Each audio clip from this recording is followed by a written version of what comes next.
G'day guys, welcome back to another episode of Project 10X's insert series name here because we haven't come up with one yet.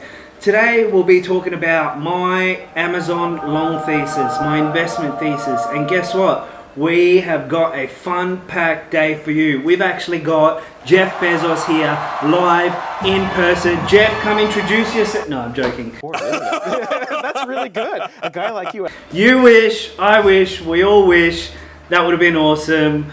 But anyways, without further ado, let's get into my long thesis.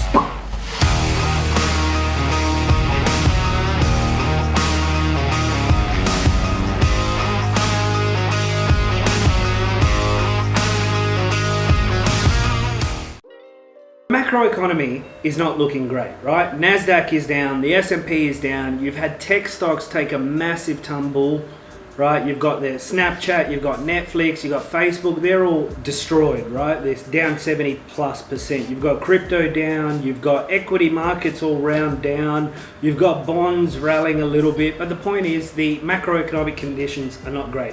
Moving forward, once the Fed introduces these rate hikes, brings inflation back down, that's when we'll start to see them tapering off. In the meantime, the thesis is on Amazon, right? So Amazon is fantastic, right? The NASDAQ has been crushed by more than, 40% or 50%. I don't know how much it's down.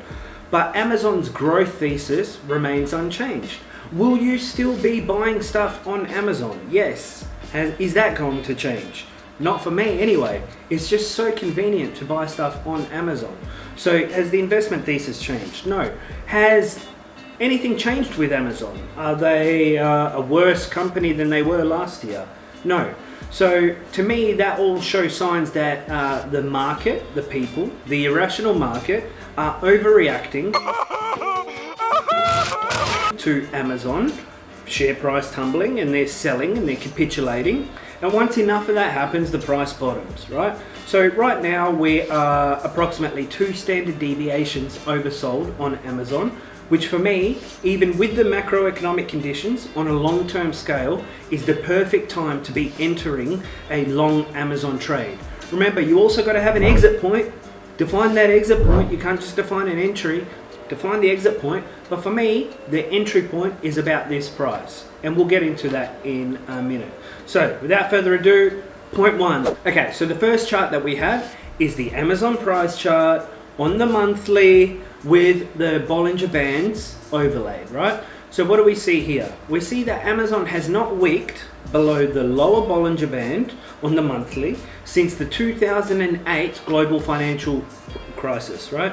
What does this mean? It hasn't wicked below the lower Bollinger Band. It means that it is 2 standard deviations oversold and prices are low on a relative basis or comparatively speaking, right?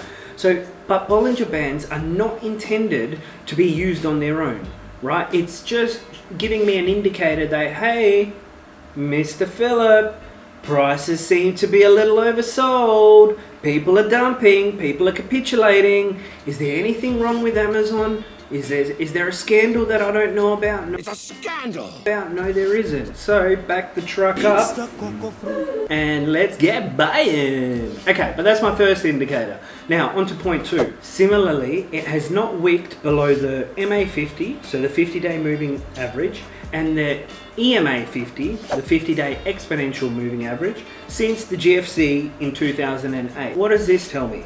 Okay, basically the 50-day moving average is just a technical indicator, okay? There's plenty of people that use it, plenty of people that call bullshit on it. Doesn't matter what you think. The point is this. It's simply a security's average closing price over the previous 50 days. That's it. Now, why do I use it? Because to me, it's a popular support and resistance level.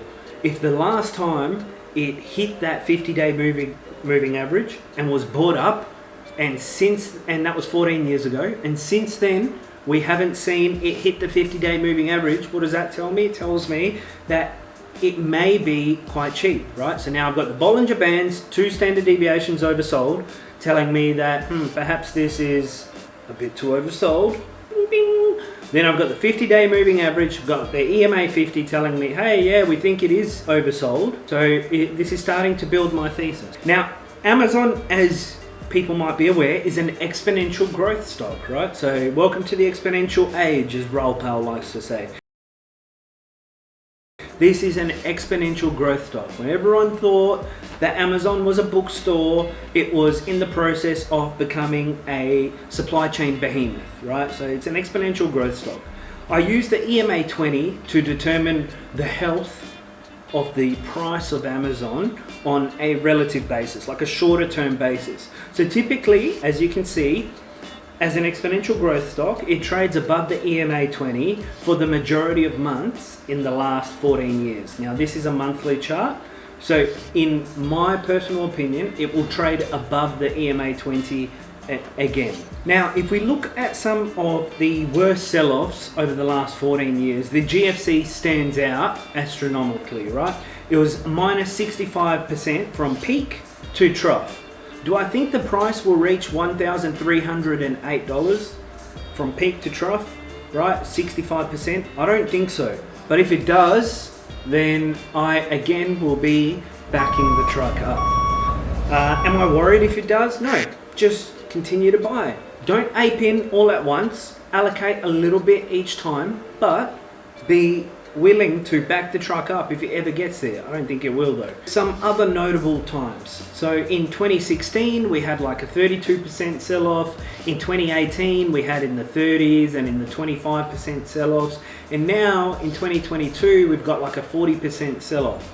So it's worse than 2016 and 2018. It's not a huge deal to me, but it's not as bad as the global financial crisis sell-off of 65%. So to me, this just gives me a feeling of where we are in terms of in terms of the market, in terms of the price. How much more does it have to sell off? So Amazon has matured tremendously since 2008, and now I'm looking at this and going, well, if 2008 was 65%, and these ones, they're getting smaller and smaller sell-offs as time goes on, and now we've had like quite a deep correction, 40% odd, you know, is it likely that it will go another 20% on top, you know, or another 30% on top? Probably not likely. So it gives me a little bit more confidence in saying, I'm going to go long Amazon. So the other thing I like to think about, and I've mentioned it a few times already, but has their business model changed? Are they doing something different? Has anything changed that would cause the market to react like this, other than the fact that tech stocks are getting beaten down because of unfavorable conditions, right? Rate hikes, QT, that sort of thing. And the point is, no, nothing has changed. So for me, it's a long-term investment, and long-term, there hasn't been a better time to buy in years, relatively speaking, that is. 𝗗𝗚𝗦𝗓𝗏, one of my heroes and the father of valuation, in my opinion, indicated that Amazon was trading about 10% below fair value.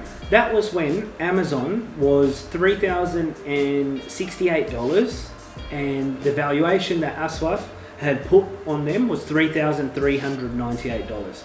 The current price is around the 2200 mark, indicating, based on the metrics and the fundamental analysis that 𝗗𝗚𝗦𝗓 has done in Feb 2022, we are looking at about a 34% undervaluation of Amazon. And if you go on places like Seeking Alpha and Simply Wall Street, you'll see a lot of the analysts are actually saying Amazon is 40% undervalued. Amazon price is going to jump 40%, 70%, 100%, some of them are saying. Now, I'm not getting that bullish, but do I think it will reach all-time highs again? Meaning, is it going to go back to its highest price and then some? Absolutely it will. It's a fantastic company, and in terms of valuation and in terms of the money that they bring in, so it's a great time to buy. Now 𝗗𝗚𝗦𝗓 has added it to his portfolio. He tweeted about it on Feb 13. Not sure of the purchase date or if he's still holding, but let's assume that he purchased on the 24th of January, and you'll see that highlighted on my chart when the prices were at their lowest. And the reason I say that is because he is the father of valuation, and even though he tweeted about it when the price was a little bit higher, I think he perhaps maybe would have got in, and we're being a little bit more conservative anyway. So if he got in at the price that we're showing up on the screen there, it means I still enter my trade at about 16% lower than what 𝗗𝗚𝗦𝗘𝗥 had entered his trade, which is just a little pat on the back for me, if I do say so myself. Well done, Phil. Well done. Now, I know some of you guys and girls might be thinking, well, that's not a metric. Well, it is a metric to me. No, I'm just joking. It's not a metric, but it's another tool that I have in my arsenal to back up my thesis. So it's someone that I look up to tremendously, absolutely tremendously. And he taught me how to value stocks, right? All his YouTube videos taught me how to value stocks back in the day. And if he has the same idea, then that's another tool that I have in my arsenal to say, hey, 𝗗𝗚𝗦𝗘𝗥 has the same idea. Now, in a recent video in a macro masterclass by 𝗗𝗚𝗦𝗘𝗥 and the Real Vision folks, he mentioned that while the macro climate is unfavorable, Amazon is 2 standard deviations oversold. At this time in the market, it is time to be a buyer, not a seller. And I completely agree with Raul. When you're 2 standard deviations oversold, you're already down 40%. The max drawdown in the last 14 years was 65% in the GFC, and we're already down 40, and it's more than any of the other drawdowns in the last 14 years. I think it's at the bottom or close to the bottom, and it's up only from here when the market conditions change, when the macro market conditions change. Finally, in terms of the fundamentals, we know it's already trading at below fair value in terms of our calcs. It's below fair value in terms of 𝗗𝗚𝗦𝗘𝗥's calcs. Their earnings are forecast to grow about 44% per year, so that's another bonus there. The profit margins, they are lower. They're at 4.5% versus last year when they were at 6.4%. So they are a little bit lower. But then again, with COVID going on and reopening, the great reopening, people being able to go outside and enjoy themselves a little bit more, I see how their profit margins have declined a little bit. Nothing to be worried about in my book. But overall, Amazon is a healthy company, and I am certainly long Amazon. I've purchased them on eToro, so if you haven't already seen, check us out on eToro and copy trade us. You are more than welcome to copy trade us. We had some outstanding returns last year. But that's all I wanted to talk about for today. If anyone's got any questions, leave a comment below. Otherwise, I'll speak to you guys next week. See you later. Is that alright? Can I go back to talking how I normally talk? Very good, very good. Okay. Fucking blind.